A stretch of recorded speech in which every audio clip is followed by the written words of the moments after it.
weeks ago, my dad came home and pitched me a small job offer.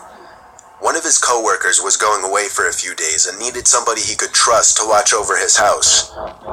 The reason my dad pitched this to me was because the man's house has a big CCTV system, basically a camera in every room, and then an operating desk where all screens could be watched on a big monitor. And I'm a computer science major, so my dad just always assumes that I know how to work anything technological. The man told my dad that he'd pay me $200 for the 2 days just to watch the house, whatever that meant. My dad drove me to the house and introduced me to the man, whose name doesn't matter. The man made it seem like he preferred I stay in the upstairs room with the monitors as opposed to roaming the house all day. That was fine with me though. So when I wasn't eating, I was mostly just sitting in that room with the TV on in the background and doing schoolwork on my laptop.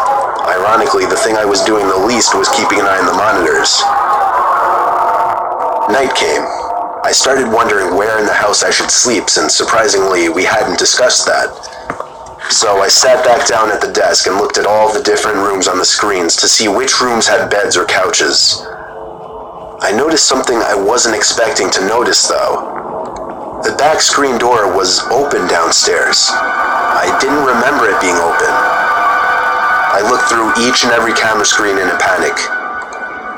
In the living room, a closet door was open. This one I knew wasn't open earlier. I texted my dad to call the man and ask him if he came back home. Meanwhile, I continued watching the screen. On the grainy, dark image, a tall person who resembled only a black shadow on the screen stepped out from the closet. I pulled my arms off the desk as I covered my mouth with my hands in shock. As I did this, however, my left elbow pulled some heavy object from the desk onto the floor, creating a big thud. The person in the image very clearly moved their head up to the ceiling as a response to the noise. They went for the stairs, walking up very, very slowly, step by step. Meanwhile, I got a text back from my dad saying, "No, he's not. I just spoke to him half an hour ago. Why?" I got so caught up in my phone texting my dad to send help that I didn't even pay attention to the monitor.